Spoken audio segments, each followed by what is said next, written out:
Radhe Radhe everyone, आप सभी का हमारे चैनल में बहुत बहुत स्वागत है। बहुत जल्दी शिवरात्रि आने वाली है, तो शिवरात्रि की पूजा विधि मैं पहले आप लोगों के साथ शेयर कर चुकी हूँ।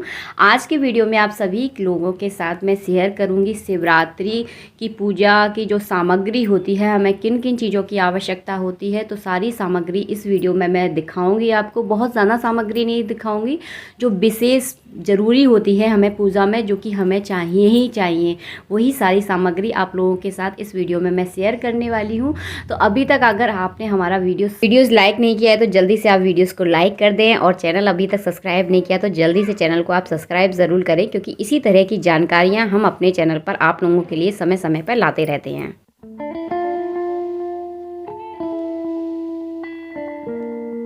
पूजा के लिए सबसे पहले चाहिए हमें मूर्ति। तो आपके पास पहले से जो मूर्ति है आप उनका भी अभिषेक कर सकते हैं। आप चाहें तो मिट्टी के इस तरह से शिवलिंग बनाकर भी पूजा कर सकते हैं, क्योंकि देखिए पार्थिव शिवलिंग की जो पूजा होती है उसका विशेष महत्व माना जाता है। अगर आप पार्थिव शिवलिंग की अगर लगातार पूजा करते हैं तो आपको मनोवांछित फलों की प्राप्ति होती है। धन तो समझ लीजिए आपके यहाँ बरसता है।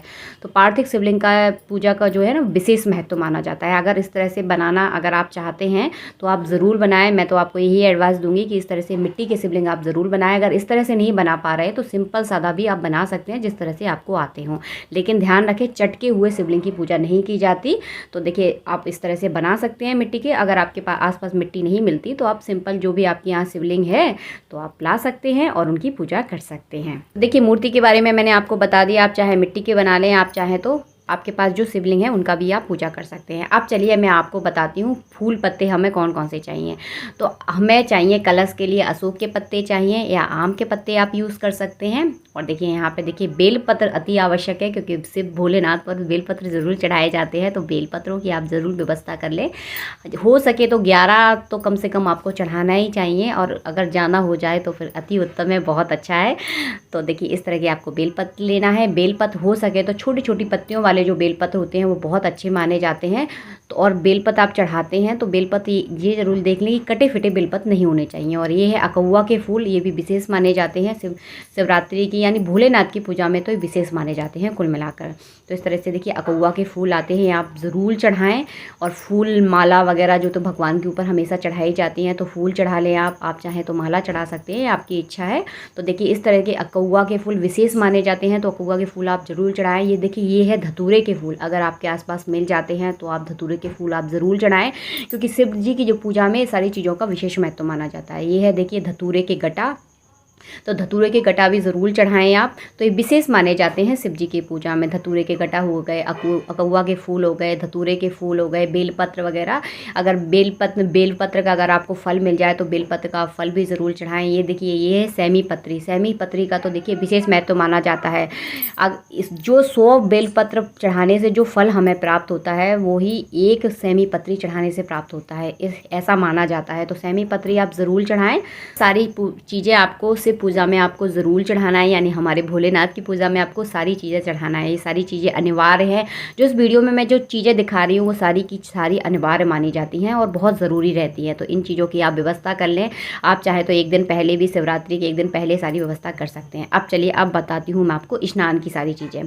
तो देखिए कच्चा दूध है, दही, घी, शक्कर, देखिए ये सारी चीज़ों से आपको स्नान कराना है। लौंग इलायची भी बहुत ज़रूरी होते हैं, तो लौंग इलायची भी आपको लेना है। ये देखिए शहद से स्नान करवाया जाता है, तो शहद भी आपको लेना है। 5 मेवाओं का भोग लगाया जाता है। तो ये सारी चीज़ें बहुत आवश्यक है, तो इन चीज़ों की भी आप व्यवस्था कर लें। चीज़ों की आवश्यकता हमें पंचामृत बनाने के लिए भी आवश्यकता होती है, तो पंचामृत से भी भगवान का स्नान कराया जाता है। तो ये सारी चीज़ें बहुत ज़्यादा अनिवार्य है, तो ये सारी चीज़ों की आप व्यवस्था कर लें।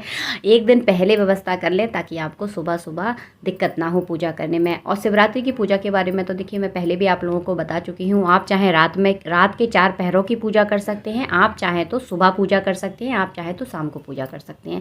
कोई भी शुभ मुहूर्त देख लें, उस शुभ मुहूर्त में आप पूजा कर सकते हैं। तो जैसी आपकी सुविधा हो उस हिसाब से सारा काम आप कर लें। तो देखिए ये है सारी सामग्री। देखिए हमें पान के पत्ते भी अवश्य चढ़ाना है, तो देखिए पान के पत्ते भी लौंग इलायची में लगाकर भगवान को भोग लगाया जाता है। तो पान के पत्ते भी आपको ज़रूर चढ़ाना है। मिठाइयों का आपको भोग लगाना है, हो सके तो 5 तरह की मिठाइयों का आप भोग ज़रूर लगाएं।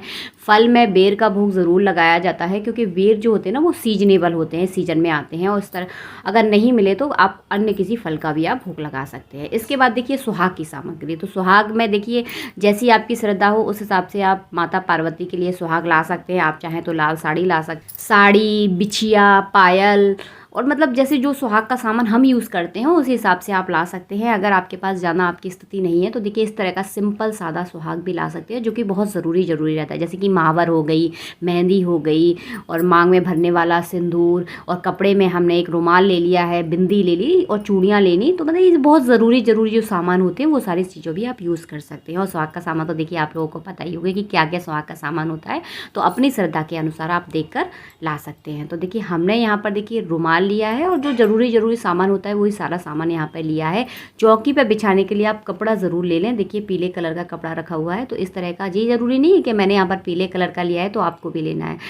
आप अपने हिसाब से कोई भी कलर यूज़ कर सकते हैं। काला कलर यूज़ नहीं किया जाता है, और काला और नीला थोड़ा सा निषेध माना जाता है। और आप अपने हिसाब से देख लें, जो भी आपके यहाँ पूजा का जो भी कपड़ा हो वो आप ज़रूर बिछाएं। चौकी आपको ज़रूर लानी है, क्योंकि चौकी पर करनी है हमें पूजा। अगर आपके यहाँ चौकी नहीं है तो आप पटाखा भी यूज़ कर सकते हैं। इसके बाद देखिए रोली, चावल, चंदन, हल्दी, ये सारी चीज़ें हमें पूजा में ज़रूर चाहिए होगी। इसके बाद देखिए हल्दी, सिपाड़ी, एक का कलदार, ये हमें कलश के लिए ज़रूरत है। उसके बाद देखिए माचिस, जो कि दीपक जलाने के लिए आवश्यकता है। जनेऊ, कलावा, घी का दीपक हमें ज़रूर चाहिए पूजा के लिए। देखिए इस तरह कलावा क्या भगवान शिव को वस्त्र के रूप में धारण करवाया जाता है, तो कलावा ज़रूर चाहिए। घी का आपको दीपक चाहिए, इत्र, धूप, दीप, ये सारी चीज़ें। इसमें देखिए सिंदूर है, एक में अबीर है। अबीर भी मुझसे बहुत लोग पूछते हैं क्या होता है, तो देखिए इस तरह का चमकीला होता है। ये देखिए गुलाल है, तो देखिए ये है गुलाल। इसके बाद देखिए ये है सिंदूर, ये माता रानी का सिंदूर है, तो देखिए ये सिंदूर है। इसके बाद देखिए भांग है। भांग शिव भोलेनाथ पर ज़रूर चढ़ाई जाती है, तो भांग आपको ज़रूर लेकर आनी है। भांग से शिव जी का अभिषेक भी किया जाता है। मेरे जो वीडियो है पूजा पाठ के वो आप वहाँ जाकर आप चेक कर सकते हैं। यहाँ मैंने शिवरात्रि की पूजा विधि भी आप लोगों के साथ शेयर की है, तो वहाँ जाकर आप चेक करें। पूरा विधि विधान से मैंने वहाँ पर आपको सबके साथ मतलब शेयर किया हुआ है। और देखिए ये है इत्र, धूप, दीप, ये सारी चीज़ें जो मैं आपको दिखा रही हूँ बहुत आवश्यक चीज़ें हैं, जिनसे ही हमारी सारी पूजा संपन्न होती हैं। सारी सामग्री की आवश्यकता होती है हमें शिवरात्रि की पूजा विधि में। तो देखिए ये सारी सामग्री आप एक दिन पहले ला के ज़रूर रख लें, ताकि आपको पूजा करने में आसानी हो। आई होप आपको हमारा वीडियो पसंद आया है। अगर वीडियो आपको अच्छा लगता है तो वीडियो को आप लाइक ज़रूर करें, क्योंकि एक लाइक हमारे लिए बहुत ज़्यादा मायने रखता है। मिलते हैं आपसे नेक्स्ट वीडियो में, जब तक के लिए राधे राधे, जय श्री राधे।